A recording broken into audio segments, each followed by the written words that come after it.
ऊ त जनता काम गर्ने हो। जनताले प्रत्यक्ष निर्वाचित गरेको मान्छेले तपाईँले मलाई किन धकाल्नु भएको?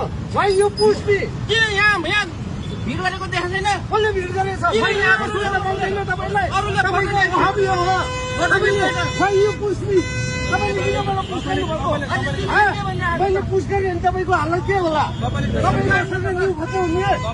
एउटा जनताले प्रत्यक्ष निर्वाचित गरेको व्यक्तिको अहम यो हो। यत्रो भिड भइरहेको छ, भिडमा यस्ता यत्रो भिड भइरहेको छ, पछाडिबाट आएर भिड भइरहेको छ।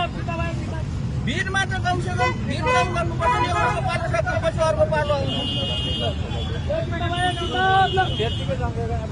भिड मैले भनेको पालो पालो आफ्नो काम गरेर जानु भएको राम्रो काम हो, सपोर्ट गर्ने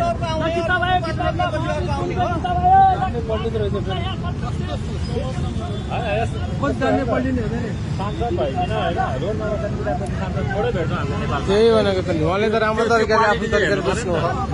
क्वालिटीले पनि हेर्ने हो